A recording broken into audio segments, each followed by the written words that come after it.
first time ko talaga 'to. Nakikinig lang ako sa inyo araw-araw. Kayo yung radyo ko. Bago ako matulog, kayo radyo ko. Magising, nagre-ready for work, kayo radyo ko. Nandito ako sa UK, Scotland. Never ako naging interested sa politics kahit dati. Nung nag-Oakwood sila Trillanes, sabi ng mga kasama ko, "Sister, may nag-Oakwood." Tinanong ko, "Magkano na exchange rate?" Hindi ako interested. Sabi ko, sige, di magkagulo para tumaas yung exchange rate hanggang sa naging presidente si Tatay Digong. Nung naging presidente si Tatay Digong, doon ako naging interesado. Doon ako, hindi ako nagiging masaya kapag tumataas yung exchange rate kasi alam ko naapektuhan ang Pilipinas. Kasi nakita ko, meron palang may tao pala na pwedeng gawin yung mga gusto natin mangyari sa Pilipinas. May mga pinsan akong nagdroga. Nung naging presidente si Duterte, umuwi sa nanay nila, nag-ask, "Samahan mo kami kasi we will surrender." Na yun, hindi na nagda-drugs yung pinsan ko. Kaya sabi ko, I saw the change nung si Duterte. Umuwi kami, never ako umuwi ng Pilipinas. The last time na umuwi ako was 2008. Umuwi kami ulit nung si Duterte na naging president. Nakita ko yung pagbabago.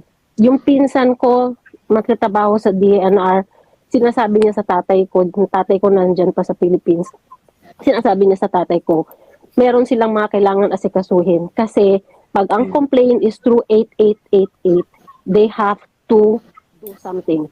Kasi sa opisina ni Duterte yung complaint. So, kailangan nilang umaksyon. Kaya sabi ko ngayon, parang wala na. Wala, hopeless na. Kaya nung tumakbo si Bongbong, ang parang sinasabi lang, parang iniisip ko lang na may chance kasi sabi niya he ko continue lahat ng ginawa ni Tatay Digong. Tapos eto yung mangyayari, yung parang masakit lang. Alam mo yun, yung parang araw-araw, sabi nga ni Sas, the difference between the two Marcos, yung ang pareho ng dalawang Marcoses is yung both of them feels so long. Alam mo yun, yung parang iniisip ko, kailan ba ang June 30? Matagal pa ba? Alam mo yun, yung parang iniisip ko, matagal pa ba talaga to? Ito ata yung pinakamatagal na buwan na inaantay natin. Kasi parang iniisip mo na lang kailan ba matatapos tong kalbaryo natin. Nasa trabaho ako kanina but I was listening to you guys. Kaya alam niyo yun, yung parang kayo na lang yung naririnig namin, hindi na ako nakikinig sa ABS-CBN sa mga news na gano'n.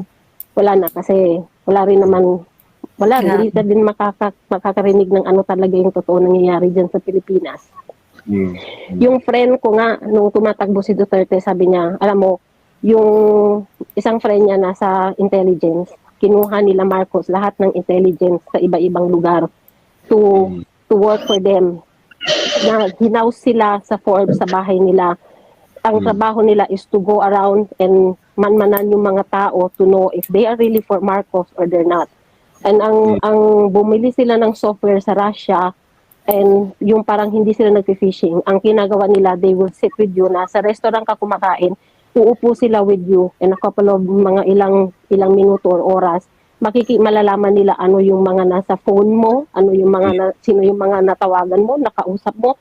Ito yung friend ko na kinuha ni Lisa Marcos to work for them as a intelligence during campaign season. Wow.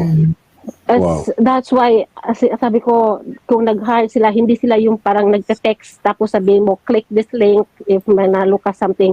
That is not the kind of software that they purchase from Russia. Thank Yun you. lang po.